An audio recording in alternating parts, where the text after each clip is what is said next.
Welcome back to the second part of our conversation here on the Why Not Us, Why Not Now podcast. It's your boy, the very own Xavier, aka X, aka Zay, here with my brother Kory Blackshear, aka KB. And unfortunately, we got to talk about those birds from Atlanta and what they left out on the showground on Sunday in Charlotte, which is absolutely nothing to look forward to.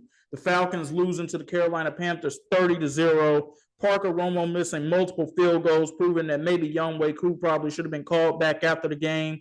Does no good now because he is now a member of the New York Giants practice squad. Michael Penix getting benched late in the game for Kirk Cousins late in the game. And somebody did end up paying the price for this performance, but it's not who you think.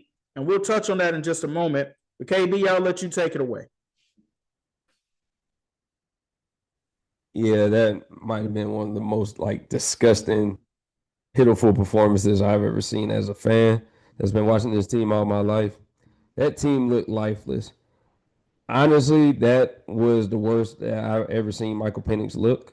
Now, we got to take into account this is basically his rookie season.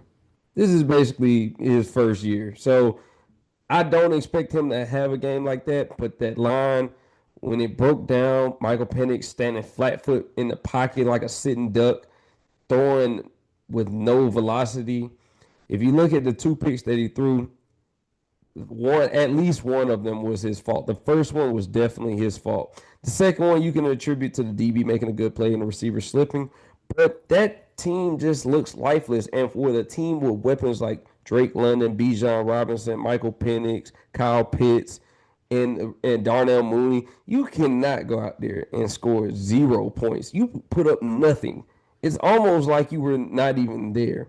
But this also alludes to the bigger problems.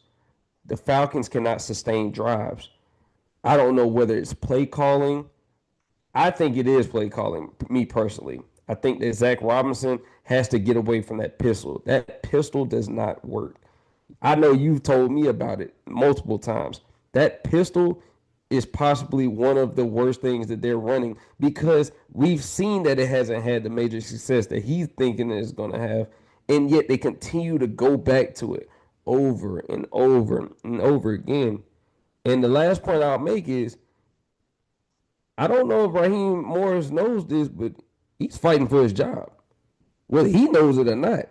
He doesn't have that leash that he had in his first season. No, that's over.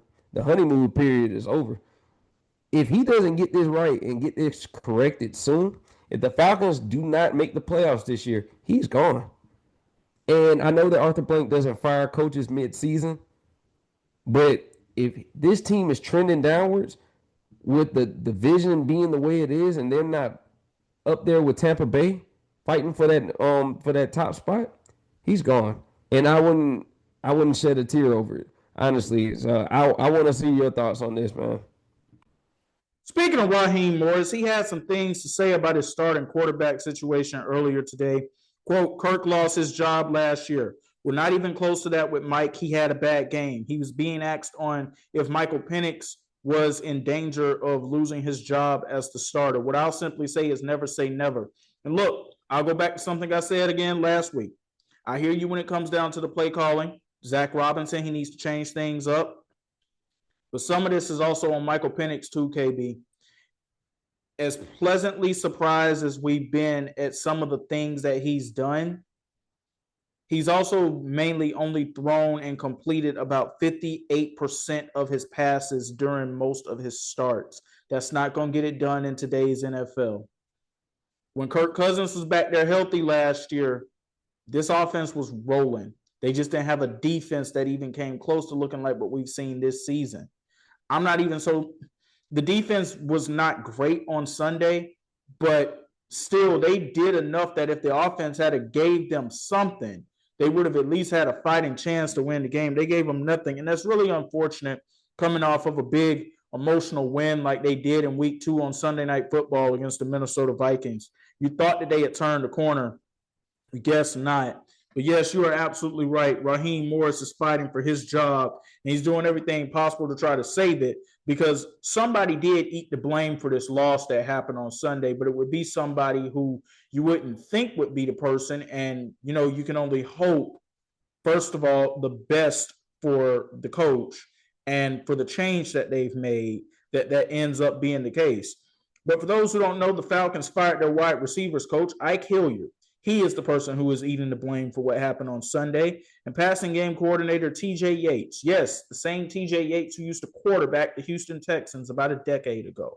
He is going to assume those duties. I don't know how well that's going to end up working out, but I guess we'll see what happens.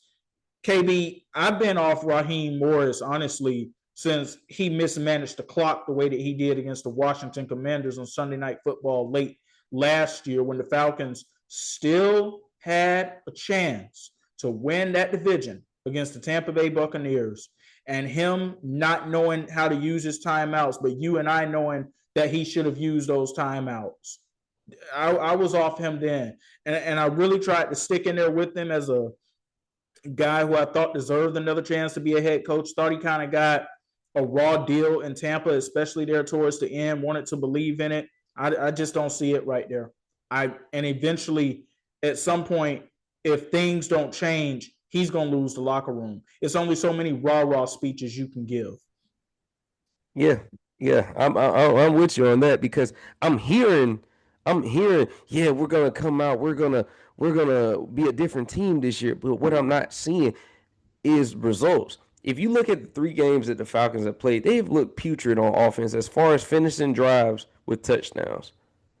If you look even at the game last week in Minnesota, they scored 1 touchdown, which the Vikings were willing to concede at the very end of the game so that they had a chance. So if you look at it, this offense has been lifeless this year. Outside of the Tampa Bay game where they still, only had a few things working here and there, that offense has looked terrible. And with Raheem Morris is just, I was willing to give the guy a shot when he was first hired because, like you said, I do think he was a good coordinator. I think he was a guy that had deserved to be a head coach. But I'm not seeing it, man. I just don't see with the weapons that you have for you to go out there and put up a performance like that. Like you are the laughing stock of the league right now, but it's only because of the talent that they see you have on this roster. But you made a great point also in giving some of that blame to Michael Penix. Michael Penix has to adjust his game. He is a sitting duck, and if he's going to play where he's just going to stand in the pocket and just sit there, I think more of the same will continue. You have to move that pocket. You can't be a sitting duck.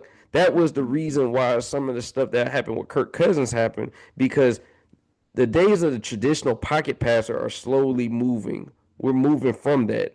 I don't know if people have been paying attention, but now the most successful quarterbacks in the league are dual threats. The Mahomes, the Josh Allens, the Lamar Jacksons, the Jalen Hurts, they all dual threats. They can move the pocket. They can extend plays. And if you are not willing to, move that pocket to extend those plays, how much success do you see yourself having as a quarterback, especially when defenses get a feel for you, especially in that division where they see, I think the Falcons are going to have one of those situations where every team is going to give them a tough game, but it's how they play, which is the reason why. That division is up for grabs, but right now it's looking like it's Tampa's division to lose, honestly. And I would be surprised if they do lose this division, honestly, because I haven't seen anything from the Falcons as a fan that would make me excited for what's to come. It wouldn't surprise me if Tampa ended up losing the division late in the season just simply by the injuries that are piling up here. Mike Evans is going to miss, or he's expected to miss 3 to 4 weeks with a hamstring injury. The minute it happened, I already knew what had happened. I was just like, oh no, not again. KB, this is his 7th straight season with a hamstring injury. He is 32 years old. I mean, at some point, duct tape isn't going to hold it together. And like I said, them collapsing like they did against the New York Jets, that's a scary sign of things to come too. They cannot play that way against Philadelphia like this on Sunday. But things also don't get easier for the Falcons on Sunday. They got the Washington Commanders coming off of a big win, getting their mojo back over the Raiders. We don't know if Jaden Daniels is going to play yet, but you got to know that even if he doesn't, Marcus Mariota, he's got some revenge on his mind because I'm sure he feels like he got a raw deal in Atlanta, no matter how we may feel about it. So there's some concerns there, and they got to get this thing fixed immediately. And here's the thing. Even if you don't trust Michael Penix as much, lean on Bijan and Algier to get it done. Nobody seems to be able to slow them down so far in the early part of the season when they're actually getting the football when they need to get it.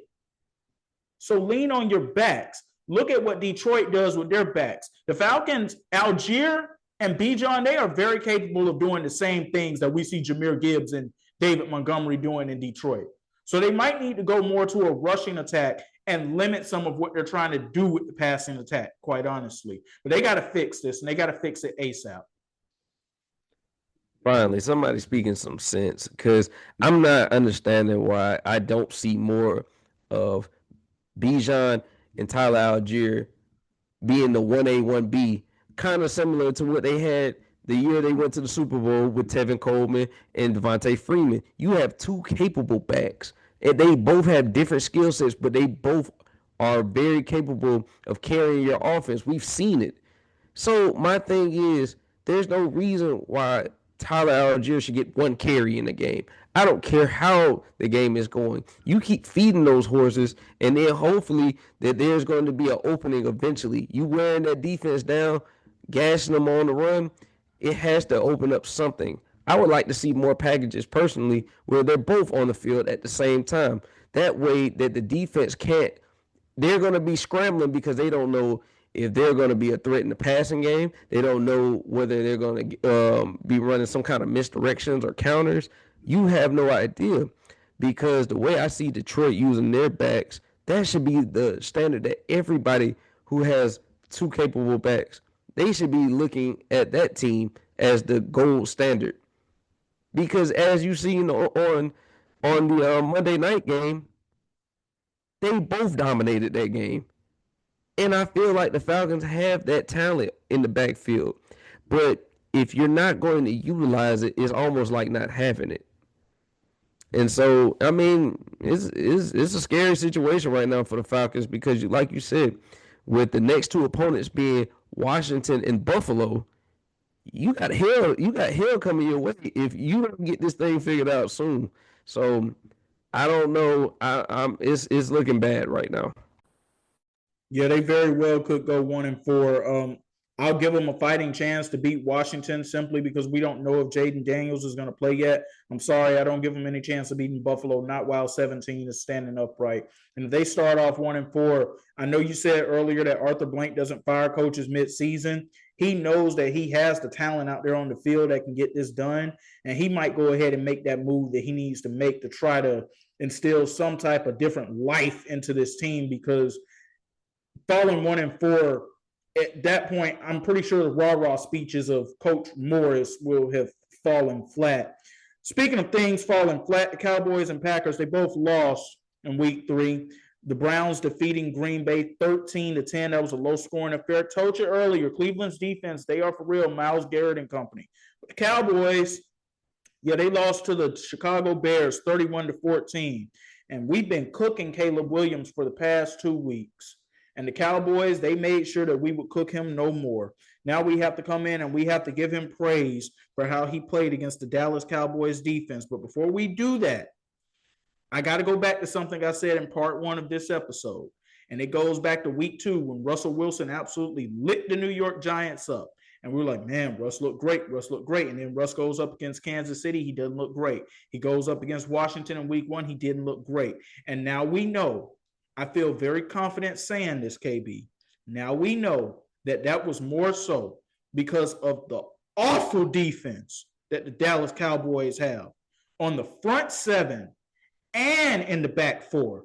Trayvon Diggs, he has lost it, or either he is not completely healed from that injury. Something is not right there. Obviously, they're missing Deron Bland right now, but for Cole Kmet and DJ Moore to be as wide open as they were in the end zones on the touchdowns that they had, that is inexcusable, and it is a bigger problem than Matt Eberflus, even though I do believe he's part of the problem too, because maybe he's not this defensive guru that folks think that he is, but this is inexplicable. But I don't necessarily find this surprising. See, I have to go back to the Micah trade and the reason that I was okay with the Cowboys doing it.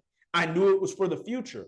There are folks who were banking on, well, what does it do for right now? It does nothing for right now because they didn't make the moves before the draft.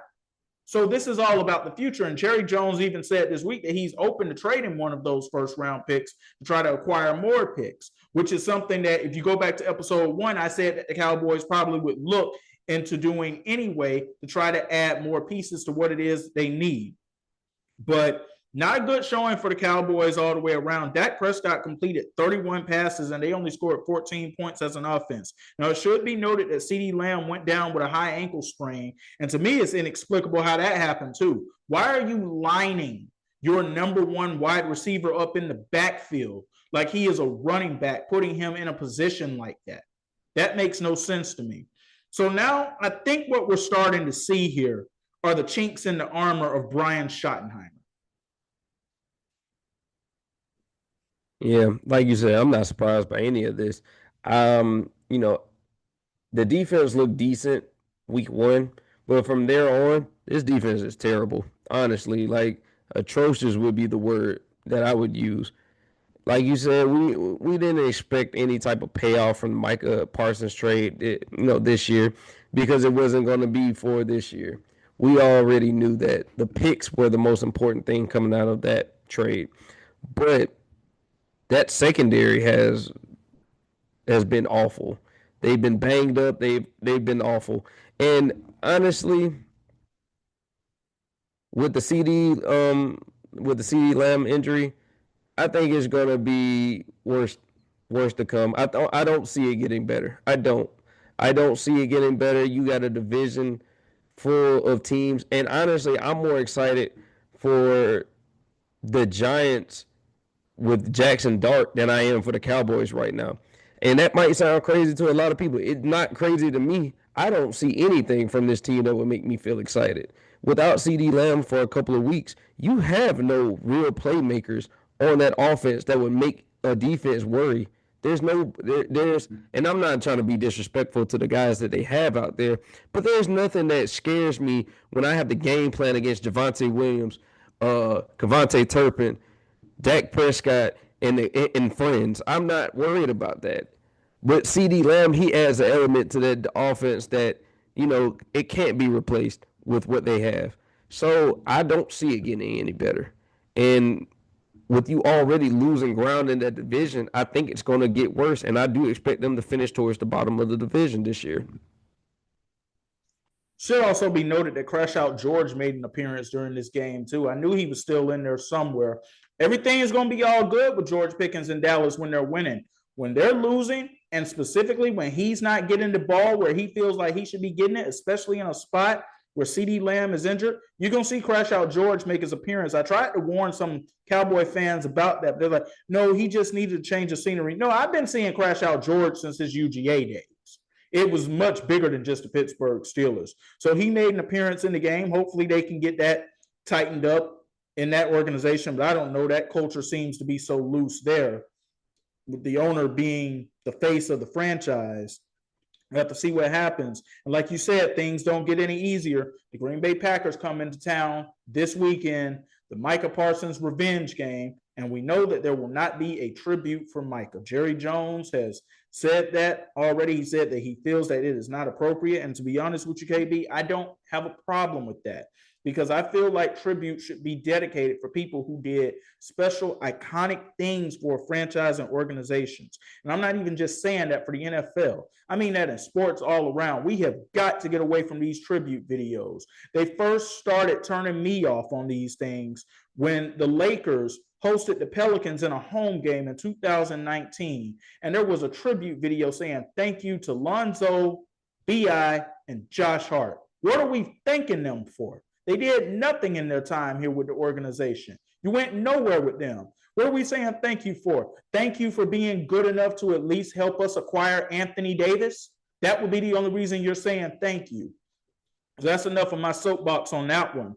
But these tribute videos, to me, unless they're for iconic franchise-changing players, they need to come to an end anyway. So I have no problem with Jerry doing that. With that being said, though, Micah said that he didn't have a problem with it. He's going to use that as a motivating factor coming into the game, just for the simple fact that it does feel like that there is some bad blood here between both sides. Micah says he's happy. He said that maybe Dallas isn't necessarily happy on their end. Dak Prescott isn't going to be happy on Sunday because Micah's coming to feast. I can guarantee you that. And the Packers are very ticked off that they did not win that game against the Cleveland Browns on Sunday, too. Yeah, I agree with you. I fully expect him to use this as fuel.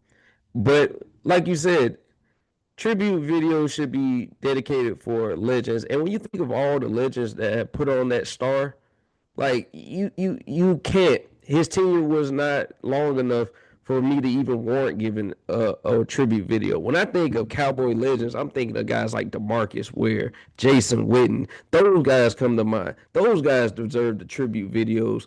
You know, had they gone when they gone on to other teams, like as far as like DeMarcus Ware's behalf. But no, I don't see them problem with them not giving a tribute video, and I'm glad that he was willing to accept that that is what it is. You know, even if he's going to say one thing out in the media, he feels all. I know he feels disrespected by the media. He feels not disrespected by the media more so, but by the Cowboys. The organization, he feels like during their contract negotiations showed little to no respect, wanting to negotiate contracts without his agent being present. These are things that he has not forgotten. He has been circling this game. I don't care who it is and what profession. You going to play a team that you felt like gave up on you? Oh, that's just icing on the cake right there. You look at it like it's any other game. It's not. It's not. It has a little bit extra to it. And the Cowboys, you got to strike while the iron's hot. Micah Parsons is licking his chops right now because the Cowboys are weak. And best believe, if he has the opportunity, he's going to lay it on Dak. And, he's going to have a little message for the Cowboy crowd too as well. This is what you gave up on. This is what you decided that, that you didn't need anymore. Because, I feel like that he's in a better situation. Packers are a little ticked off coming off of that loss to Cleveland the way they did. So, honestly, I'm looking forward to this game, but I don't see it being a close game. I honestly see the Packers, even with, the struggles that they had offensively against Cleveland, I see them coming out and putting Dallas down early. Yeah, I see this being as shades of that playoff game from 2 seasons ago that we saw between the Packers and the Cowboys. And you expect the Packers to do it this time around. You didn't that time. And Micah even said that it'll be hard to sack Dak because he was a good mentor to him and that's his guy. Bro, when you get in between those lines, that stuff is going to stop. You know what you're going out there to do. And it should be noted that the Cowboys lost another offensive lineman, Trevor Booker. I believe that's Trevor Booker. Anyway, they lost an offensive lineman again, extended period of time. So now that's starting to become a duct tape factory too. Let's get to some big game predictions that are happening this weekend, starting with college football. LSU and Ole Miss in Ole Miss. KB, I'm going to go ahead and ride with Garrett Nussmeier and company on this one. They're the number 4 ranked team in the country. I think they go to 5-0, but I think that Ole Miss will keep it close. Give me LSU to win this one by a final score of 31-27. Yeah, man, I love LSU's defense this year. Like, they are legit as far as being able, you know what you have on offense, but them being able to swarm the ball like they have been these first few weeks, I love what they bring to the table. I'm taking LSU as well. I'm going to go with a score of 27-13. We've got USC And Illinois, we found out just how fraudulent Illinois was last week, getting pieced up like that by Indiana, who we've been having questions about all season. Give me not Illinois. Give me USC to win this game. I'm going to say by at least 2 touchdowns. I don't have a score for you, but at least by 2 touchdowns. Yeah, I'm kind of torn on this game because I'm not too sure if I really believe in either one right now. LSU, no, I'm sorry, excuse me, not LSU. Illinois, they did just get the you know what beat out of them. I mean, it was a butt whooping, good old fashioned one too. I'm gonna take USC, but I'm gonna say 20. I'm gonna say 23-20 right now. I'm a little torn on that one, so I'm gonna just go with a close score. Got to correct something I said earlier. It's Tyler Booker, not Trevor Booker. Trevor Booker is the old NBA player. Tyler Booker is the offensive lineman on the Dallas Cowboys who will be missing some significant period of time with an injury here going forward. The college football showdown, 2 of them that everybody's looking forward to. 2 7:30 games. Man, it's unfair they both got to come on at the same time. Oregon and Penn State at Penn State. KB, I like Penn State to win this one, but it's going to be a tight-knit game all the way through. Give me the Nittany Lions 41-38. Man, that is one of the few teams that has a real home field advantage. Give me Penn State too, man. I can't go against them at home. That crowd's gonna be rocking. So I say, yeah, you got me on this one. I might even go as far as going 31-17. Yeah. I see Penn State dominating for most of the game. Oregon keeping it close, but I do see them pulling it out with a 2-touchdown win. That's a bold prediction, saying that a Dan Lanning team is only going to score 17 points. We'll see. Alabama and Georgia going down in Athens. That's the game we'll definitely be tuned in for. Man, I'm hoping the Dogs don't go out there and embarrass us again, but I believe that they won't, because I believe that they'll have in the back of their minds what happened in Tuscaloosa last year, knowing that they should have completed the comeback and won that game. And had it not been for Ryan Williams and the play that he made, they would have won that game. I hope I'm not jinxing them. Give me Georgia to win this one 30-24. Yeah, that's going to be in the back of their minds. I think Georgia, narrowly escaping Tennessee earlier. I think that, it was a wake-up call. I think that they're going to have that game from Tuscaloosa on their mind. And we know this isn't the Alabama of old. So I'll go 24-20. Georgia. So now to some NFL for you. Seahawks and Cardinals kicking off Thursday night football. I don't know what too much to make out of the Cardinals right now. Unfortunately, losing James Conner to that ankle injury on Sunday as well. Give me the Seahawks to win on the road in that one. Give me the final score 24-20. Yeah, that James Conner injury is too large for me to have any trust right now in them. So yeah, I'm gonna go with the Seahawks. I'm gonna go 26-20. The Sunday morning game featuring the Vikings and the Steelers. The Vikings appear to have new life with Carson Wentz at quarterback, but this is a neutral game because it's happening in Dublin, Ireland. You know what? I'm going to trust Brian Flores here and his defense to be able to shut down Aaron Rodgers and company, a slow-moving offense that already doesn't really have too much to work with outside of he and DK Metcalf, if we're being honest. Give me the Vikings to win this one. Lower scoring game, 21-17. Yeah, I just don't trust in the ability for the Steelers offense to move the ball downfield. I do trust Brian Flores to kind of figure out, those guys pretty early. I think I'm gonna go with a close one, 2017. Yeah, I'm rocking with the Vikings on this one, bro. We got the Eagles and Buccaneers. That should probably be America's game of the week. I will be in the building at Raymond James Stadium, barring anything unforeseen, ready to see this showdown. Unfortunately, Bucs fans, I got to ride with Philadelphia on this one. They look like they might have unlocked something else within that offense on Sunday, but I do think it'll be a close one. These teams always usually do play close, at least in recent years. Give me Philly to win this one 34-30. Yeah, I think those injuries just loom too large. I think the Bucks are beat up right now. The loss of Mike Evans didn't make it any better. So I'm gonna take Philadelphia as well. I'm gonna take them 27-20.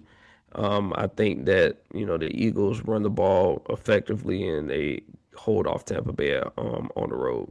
What I do want to say about the Bucks injuries really quickly though is that they could have Tristan Wirfs and Chris Godwin back, and they couldn't get back sooner enough, quite honestly. So we'll see if Baker has his blindside protection back, and the guy who will probably emerge as his number 2 weapon, because right now Emeka Egbuka is definitely wide receiver 1 with Mike Evans out. We got the Colts and the Rams. Interesting matchup in LA. Give me Sean McVay and company to bounce back in this one. Daniel Jones is going to take his first loss this season as the Colts starting quarterback, but he ultimately won't be the reason they lose this game, in my opinion. I just like the Rams to bounce back. They're going to be ticked off coming back home, knowing that they blew a golden opportunity in week 3 on the road at Philadelphia. I like the Rams to win this one 28-21. Yeah, I'm with you. Same score and everything, bro. I think that the Rams got a lot to prove. I think that they're, ascending towards the top of that NFC. I think that Indianapolis is going to keep it tight. I think this is going to be a pretty good game. So I'm going with you 28-21. And the final one we'll predict here, the Ravens and the Chiefs, could still be an AFC championship matchup. Doesn't look like it right now, but it's a long season left to play. Kansas City's at home. Xavier Worthy is expected to be back for this game. The Ravens defense, they just have not been able to stop anything right now. Man, give me the Chiefs to win this one. I think they put some points on the board in this one, KB. 28 to the Ravens 20. Yeah, this is another game that's a toss up for me. I think that, the Ravens' atrocious defense is the part that scares me. But I'm gonna have some faith in their offense to put it together and, win a close game against the Chiefs on the road. I think that this is the time that you're gonna catch the Chiefs. If you're gonna beat the Chiefs, this is the time to do it. I got them winning 27-24, Baltimore. All right, one note we want to make on a very serious note before we close out the show. We learned yesterday about the death and the passing of former Bengals running back Rudi Johnson, passing away at the age of 45 due to an apparent suicide happening in Florida. Rudi Johnson was a 2004 Pro Bowler with the Bengals, but one of the players we really watched growing up, man. So first off, I just want to say rest in peace to him. Prayers and condolences out to his family, and to anybody out there who's going through it. Please pick up the phone and call somebody. Please pick up the phone and get some help. I tell people all the time, I would rather listen to your story than to read your obituary. Please. I don't know what he was going through. I don't know if CTE may have possibly played a factor in this, but very unfortunate and very sad to see something like this happen. Him losing his life here at the age of 45 due to a suicide. So just rest in peace to him. Prayers and condolences to his family. Y'all, please, let's be kind to one another. You never know what people are going through. Just a simple smile. Hey, how you doing? Just giving somebody a compliment could simply brighten up their day and really could change things around. But more than anything, if you are going through it, please pick up the phone, call somebody, get some help. There are resources out there that can help you. And if somehow you end up finding my contact information and you need somebody to talk to, I'll listen to your story. I would much rather listen at that than to hear about something like this happening. Yeah, very well said, man. Rest in peace. Grew up watching him, seeing his career.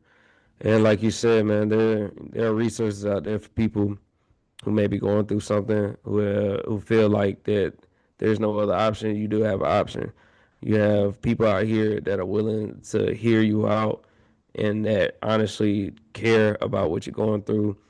But yeah, I've been, seeing this kind of stuff over my life. I'm sure you have, Zay, over your life. You know, mental health, that's a real battle. And that's more than anything that you'll deal with in the physical form. So if you feel that you need someone to talk to, please reach out to someone. And that's going to do it for this edition of the Why Not Us, Why Not Now podcast. We thank you all for tuning in. You can find us on all podcast platforms. We have a YouTube channel. We also have an Instagram page that is up now. KB, tell the people what our handle is and how they can find us there. Yes, just search up Why Not Us, Why Not Now podcast on Instagram. We will be venturing out to other platforms such as X and Facebook as well. So come look for us on all platforms. We will be up. We will be posting our content there. And if you're a listener, however you're listening, please just share the word and, help us build this platform. All right. He's KB. I'm Zay. Together we're saying peace. Check y'all later. Peace.